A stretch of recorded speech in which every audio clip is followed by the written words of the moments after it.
Hello दोस्तों, मैं हूं डॉक्टर विजय और हमारे यूट्यूब चैनल शॉन टिप्स पे आप सबका स्वागत है। जब भी आप डॉक्टर के पास जाते होंगे तो एक सवाल ज़रूर पूछते होंगे कि डॉक्टर साहब परहेज़ क्या रखना है, क्या खाना है और क्या बिल्कुल नहीं खाना है। ये वीडियो इसी चीज़ के बारे में है। सबसे पहले बात करते हैं पैरासीटामोल के बारे में। पैरासीटामोल जो बुखार की दवाई है, सर दर्द के लिए भी उसको लिया जाता है और आमतौर पर हम छोटे बच्चे से लेकर बुजुर्गों तक इसको बिना सोचे समझे दे देते हैं। अगर किसी को बुखार या सर दर्द वगैरह होता है, डॉक्टरी सलाह लेने की जरूरत भी नहीं होती है। वैसे तो ये काफ़ी सेफ दवाई है, दिन में 3 से 4 बार आराम से लिया जा सकता है।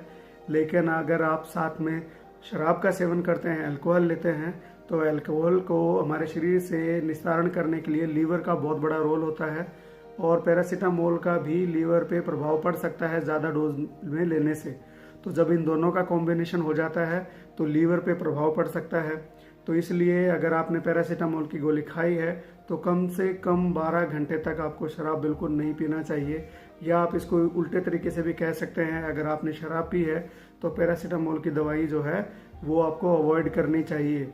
शराब जो है बीपी को कम करने वाली दवाइयाँ और हार्ट के पेशेंट्स हैं उनकी जो दवाइयाँ होती है उनके प्रभाव को भी कम कर सकती है।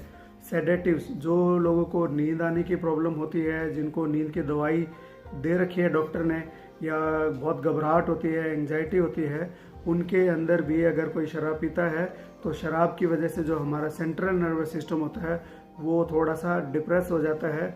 और ऊपर से अगर आप ये दवाइयाँ भी खा रहे हैं तो उनका इफ़ेक्ट बहुत ज़्यादा बढ़ सकता है, जो आपको नुकसान कर सकता है। अगला नंबर आता है कैफ़ीन का। कैफ़ीन जो आपके चाय में होती है, कॉफ़ी में होती है, या कार्बोनेटेड जो वाटर होता है आजकल कुछ कुछ उनमें भी होती है।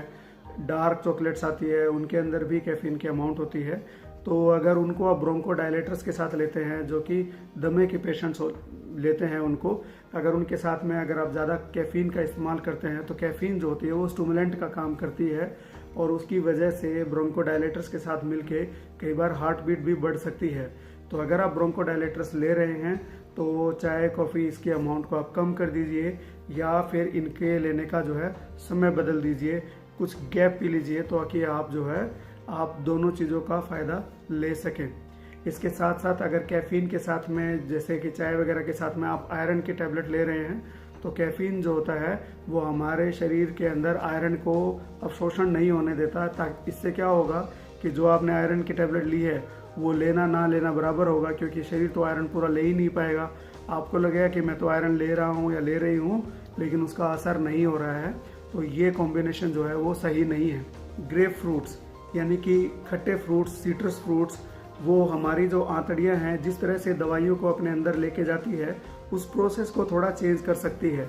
जैसे कि एलेग्रा यानी कि जो एलर्जी के लिए दवाई लेते हैं उसके प्रभाव को कम कर सकती है, तो आपकी एलर्जी कंट्रोल नहीं होगी। यही खट्टे फ्रूट्स जो स्टैटिन होते हैं, जो हम लोग कोलेस्ट्रॉल कम करने के लिए दवाई लेते हैं, उसके प्रभाव को भी कम कर सकती है।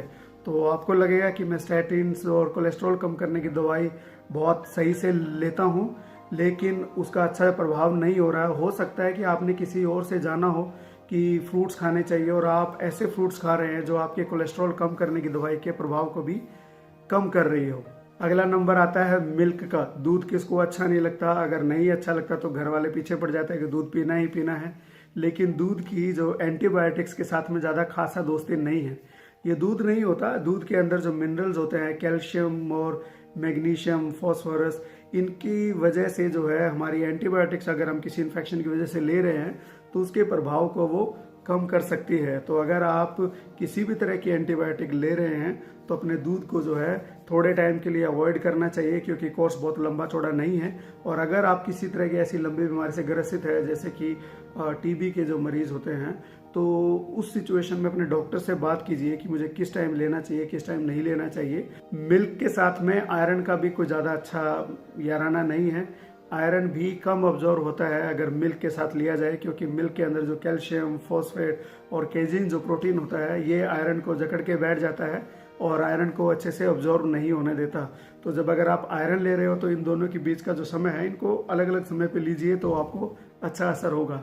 अगला नंबर आता है चॉकलेट का। इसको सुन के तो बहुत सारे लोग गुस्सा होंगे, क्योंकि चॉकलेट किसको पसंद नहीं होती। बड़े बड़े फेस्टिवल्स होते हैं इसके नाम पे। चॉकलेट जो होती है वो हमें स्टिमुलेट करती है, साइकोस्टिमुलेंट की तरह काम करती है। हम लोग काफ़ी एक्टिव हो जाते हैं क्योंकि उसके अंदर कैफीन होता है। बट जो लोग किसी भी तरह की डिप्रेशन की दवाई खा रहे हैं या फिर जिनको नींद की दिक्कत है, तो उन दवाइयों के प्रभाव को ये काउंटर कर सकती है। अगर आप आयरन के सप्लीमेंट्स ले रहे हैं और साथ में हाइपोथायरॉयड की प्रॉब्लम है जिसमें आपके अंदर थायराइड कम बनता है, तो डॉक्टर आपको थायरोक्सिन की टैबलेट देते हैं, लिवोथायरोक्सिन की टैबलेट देते हैं, जो एक तरह का थायराइड हार्मोन ही होता है, ताकि आपके शरीर में थायराइड की कमी ना हो। लेकिन अगर आप आयरन का सप्लीमेंट भी ले रहे हैं, खास तौर से जब आपको अनीमिया हो जाता है, खून की कमी हो जाती है और आपने अपने डॉक्टर को इस बारे में बताया नहीं है, तो ये आयरन और थायरोक्सिन आपस में लड़ बैठते हैं और आयरन जो है थायरोक्सिन के इफेक्ट को कम कर देता है। तो इसलिए अगर आप थायरोक्सिन की टैबलेट ले रहे हैं, हाइपोथायरॉयड के प्रॉब्लम मरीज हैं, तो और आयरन मल्टीविटामिन ये सब लेना चाह रहे हैं, तो आप प्लीज़ उसमें ये ज़रूर देख लीजिएगा कि उसमें आयरन है या नहीं है। अगर आयरन नहीं है तो ठीक है, अगर है तो अपने डॉक्टर से बात कीजिएगा कि इसके बारे में क्या किया जा सकता है। अपने से कुछ डिसीजन मत लीजिए, क्योंकि थायराइड जो है बहुत इंपॉर्टेंट ग्लैंड है हमारी बॉडी का, सो उसके लेवल को मेंटेन करना ज़रूरी है। जब भी हमको सर्दी जुकाम होती है या घर में किसी को छींक आ जाती है, तो आजकल हम लोग बड़ी आसानी से बोल देते हैं कि चलो जाके सिट्रीजिन की टैबलेट ले लो और आप ठीक हो जाओगे। तो एंटी हिस्टामिनिक्स जो है आमतौर पर हम सब लोग एक दूसरे को प्रिस्क्राइब करते रहते हैं, उसके लिए ज़रूरत भी नहीं होती डॉक्टर की सलाह की, ओवर द काउंटर टैबलेट होती है और उसी का हम फ़ायदा उठाते हैं कि प्रिस्क्राइब कर दिया। लेकिन ये एंटी हिस्टामिनिक्स अगर आप कोई किसी तरह का इलाज नहीं ले रहे हैं तो ठीक है, लेकिन अगर आप कोई हार्ट की बीमारी से ग्रसित हैं और उसके इलाज ले रहे हैं, या फिर अगर कोई आपको बीपी की शिकायत है उसका कोई इलाज ले रहे हैं, तो फिर ये दवाइयाँ लेते समय थोड़ा सा ध्यान रखने की ज़रूरत होगी, क्योंकि ये उनके प्रभाव को कम कर सकती है। तो अपने डॉक्टर से इन चीज़ों के बारे में बात करना ज़रूरी है, ये आपके लिए ही सही है। क्योंकि बहुत बार हमको लगता है कि सिट्रीजिन तो आराम से टैबलेट मिल जाती है, मैं तो हफ्ते में, कई लोगों को एलर्जी भी होती है, वो काफ़ी बार फ्रिक्वेंटली खाते हैं। तो प्लीज़ इसके बारे में ना डॉक्टर से बात ज़रूर कीजिए। अगर आप ज़्यादा खा रहे हैं, आपको बार बार ये दिक्कत दवाई लेनी पड़ रही है, तो अपने डॉक्टर से दूसरी दवाइयों के बारे में बताइएगा ज़रूर कि मुझे ये दवाइयाँ चल रही हैं। अगर आपको मिर्गी की शिकायत है, एपिलेप्सी है या दौरे पड़ने की शिकायत है और आप इसका इलाज ले रहे हैं और एक महिला है और साथ में आपने बिना किसी को बताए, किसी की सलाह लिए आप खुद से बर्थ पिल ले रही है, यानी कि कंट्रासेप्टिव ले रहे हैं, इमरजेंसी कंट्रासेप्शन है या फिर ओरल पिल्स है, तो उसका प्रभाव जो है एपिलेप्सी की दवाइयों की वजह से कम हो सकता है। तो आपका कंट्रासेप्शन फेल हो सकता है। आप प्रेगनेंसी चाहते नहीं हैं बट वो फेल हो सकती है, ये आपको पता होना चाहिए। दूसरा, जो दौरे की जो दवाइयाँ होती है, कई दवाइयों के इफेक्ट को बढ़ा देती है, तो आपको उसका साइड इफेक्ट ज़्यादा हो सकता है। अगर आपको आपके डॉक्टर ने खून पतला करने की दवाइयाँ बताई है, तो डॉक्टर ने आपको बताया होगा कि ये खाने की चीज़ों का ध्यान रखना है। बट फिर भी मैं समझता हूँ कि इस बारे में तो बार बार बात हो, उतना ही ज़्यादा बढ़िया। विटामिन के जो होता है वो बेसिकली क्लॉट करने का, खून के थक्कों को जमाने का काम करता है। लेकिन जिस तरह से कोई भी दिल का मरीज हो जाता है तो वो हमेशा चाहता है कि मैं हेल्दी ईटिंग करूं, और हेल्दी ईटिंग में लोग ब्रोकली की बात करते हैं, ग्रीन लीफी वेजिटेबल्स की बात करते हैं। तो मैं आपको ये बताना चाहता हूँ, ब्रोकली है, स्प्राउट्स है, इन सब के अंदर स्पिनच है, पालक है, इन सब के अंदर विटामिन के भरपूर मात्रा में होता है। और अगर आप ये ज़रूरत से ज़्यादा इस्तेमाल कर रहे हैं तो विटामिन के का प्रभाव, जो आपके खून पतला करने की जो दवाई है, उसके प्रभाव को कम कर सकती है। तो इस चीज़ का आपको ध्यान रखना है, ज़रूरत से ज़्यादा नहीं खाने के लिए। या तो आप जो उसका थोड़ा जो खाते हैं वो कंसिस्टेंट रखें, उतना ही डाइट में लें, उससे ज़्यादा ना खाएं। तो आजकल सभी को हेल्दी होना है, सभी को चुस्त दुरुस्त होना है, सभी को जवान दिखना है, सभी को एक्टिव दिखना है। तो जिनसिंग का नाम जो है काफ़ी लिया जाता है, काफ़ी एड्स में बड़े बड़े स्टार्स इसको प्रमोट करते हैं, अच्छी बात है।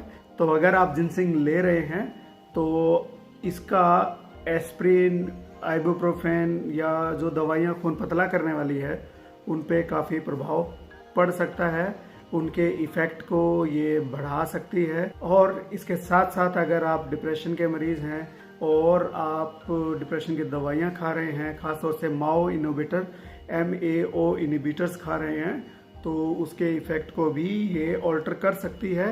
तो बेसिकली नटसेल में मैं आपको ये बताऊं फाइनली ये वीडियो ख़त्म करने से पहले कि आप कोई भी दवाई ले रहे हैं लंबा जिसका इलाज चल रहा है, तो अपने डॉक्टर से वो सारी चीज़ें बताइए जो अपने रूटीन से हट के आप करते हैं, कोशिश करते हैं हेल्दी रहने के लिए। तो आप ज़रूर बताइए आप किस तरह का खाना खाते हैं। अपने डॉक्टर को लिस्ट बना के दीजिए कि मैं ये दवाइयाँ खा रहा हूँ, ये दवाइयाँ खा रहा हूँ, लेकिन मैं खाने पीने की चीज़ों में ये चीज़ें फ्रिक्वेंटली ले रहा हूँ ताकि मैं हेल्दी रह सकूँ। तो आपके डॉक्टर आपको ज़रूर बताएंगे कि आपको इनकी कितनी अमाउंट लेनी है, कितनी अमाउंट नहीं लेनी है। तो ये था मेरा वीडियो, ताकि मैं आप तक ये बात पहुंचा पाऊं। अगर हमारा वीडियो आपको ठीक लगा हो तो आप हमको लाइक कर दीजिएगा और सब्सक्राइब कर लीजिएगा और हमको बताइएगा कि हम किन किन टॉपिक्स पर वीडियो बनाएं। So thank you so much. आप देख रहे थे शॉन टिप्स और मैं हूं डॉक्टर विजय।